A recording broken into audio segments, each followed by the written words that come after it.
예, 안녕하십니까. 연세유치관 네트워크 1호점 기름점 대표원장 안상훈입니다.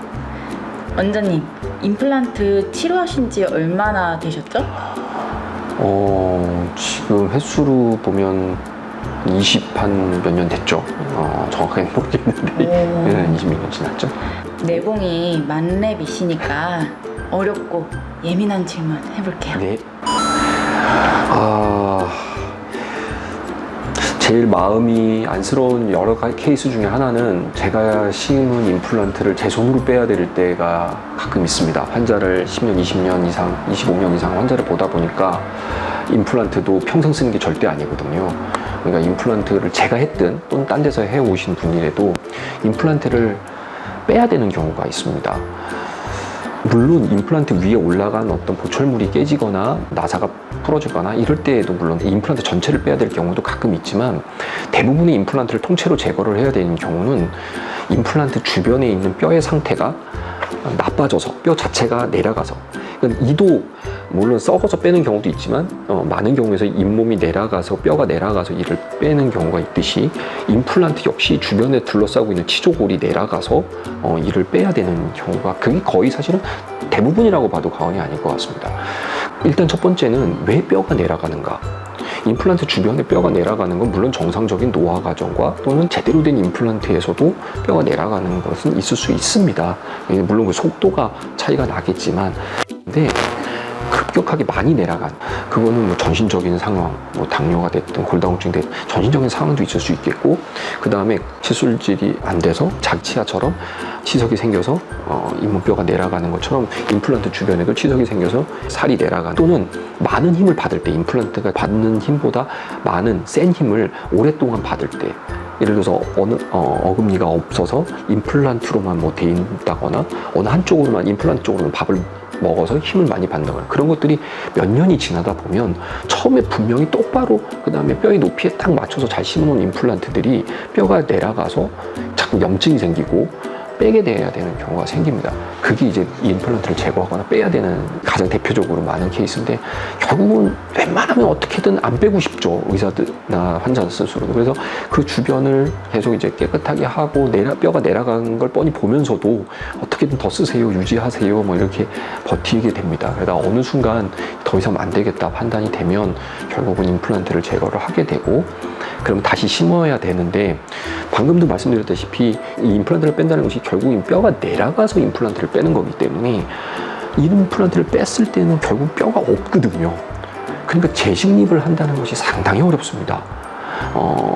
그래서 요새는 더 버티지 말고, 환자는 흔들리지도 않고 아파하지도 않지만 어느 정도 이상 반 정도 내려갔다 그럼 결국은 몇 년 지나면 더 내려갈 게 뻔히 보이면 빼는 것을 그냥 추천드리는 경우도 종종 봅니다. 왜냐하면 더 내려가서 결국은 빼게 됐을 때 임플란트를 새로 하기가 더 어려워지니까요.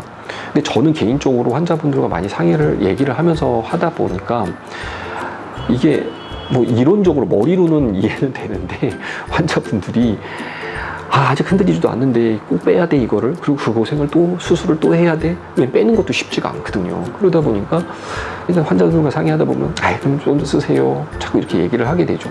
그러면 결국은 뼈가 내려갈 만큼 내려가서 이제 이를 빼게 되기 때문에, 그런 경우 재식립을 하기가 상당히 어려운, 재식립이 정말 불가능한 경우도 있고요. 못 심는다면 그러면 그 안에서 어떤 다른 방법으로 그걸 수복을 하는 수 있는 방법을 최대한 고민을 해야 될 것 같고, 만약에 재식립을 해보겠다라고 한다면 당연히 뼈를 이식을 하고 다시 임플란트를 심고, 이런 시간 6에서 9개월 이상의 시간이 소요가 되겠지만, 그러더라도 아직까지는 그래도 좀 아래쪽에 지지할 뼈가 조금이라도 있다 그러면 부족한 부분은 이식을 해서라도 임플란트를 다시 심어서 환자분이 다시 밥을 먹고 건강하게 생활을 하실 수 있도록 수복을 하는 것이 우리 치과 의사의 목표이기 때문에 어떻게든 그렇게 해 나가는 게 중요하겠죠. 그래서 이 임플란트가 재식립이 가능하냐 불가능하냐를 그냥 단답형으로 얘기 드릴 수는 없고, 남아있는 뼈의 상태, 아래쪽이라면 신경까지의 거리, 위에 같은 경우는 상악동이 어떤 상황인가,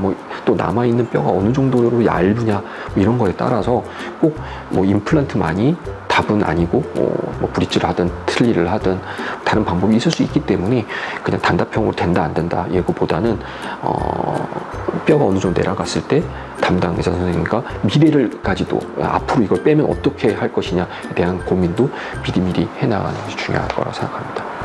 마지막으로 한 가지만 더 얘기를 드린다면, 그렇다면 뼈가 내려가는 걸 누구나 막고 싶고 원치 않은 결과지만 결국은 이제 임플란트를 하고 몇 년이 지나다 보면 그런 일들이 일어나는 것을 많이 보거든요. 그러면 우리의 목표는 그렇게 안 내려가게 했으면 좋겠지만 뼈가 내려가는 그 속도를 늦추는 게 중요할 것 같은데요.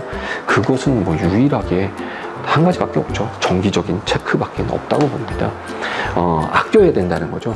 우리가 하나님이 주신 우리 이를 받고 태어나서 오래 쓰는 사람도 있고 오래 못 쓰는 사람도 있는 건 물론 타고나는 유전적으로 뼈의 단단함이나 이런 것도 있겠지만 중요한 건 그만큼 얼마만큼 관리가 잘 되느냐에 달려있듯이 임플란트 역시 넣어놓고 다신 치과 안 가 이렇게 관리가 안 돼 버리면 뼈가 내려가고 망가지는 거 손해보는 건 환자만 손해를 보게 되는 거니까 정기적으로 6개월마다라도 꼭 가서 임플란트 주변에 치석이 생기지 않도록 스케일링도 하고, 뼈가 내려간다면 그것이 치석 때문이라면 깨끗하게 관리하는 거고, 과도한 힘에 의해서 뼈가 내려가는 거라면 그쪽으로 밥을 먹는 것을 조금 줄이고, 이런 얘기들을 이쪽으로만 왜 밥을 먹는가, 그럼 반대편에 무슨 문제가 있는가, 이런 것들을 같이 고민해 나가면서 담당 주치의 선생님과 계속 같이 가는 것이 나중에 더 큰 문제를 발생시키는 걸 막을 수 있다고 생각합니다. 다시 한번 얘기 드리지만 재식립이나 이런 것에 대해서 결정을 환자가 하는 것보다는 주치의 선생님과 상의해서 결정하시는 게 좋을 것 같습니다.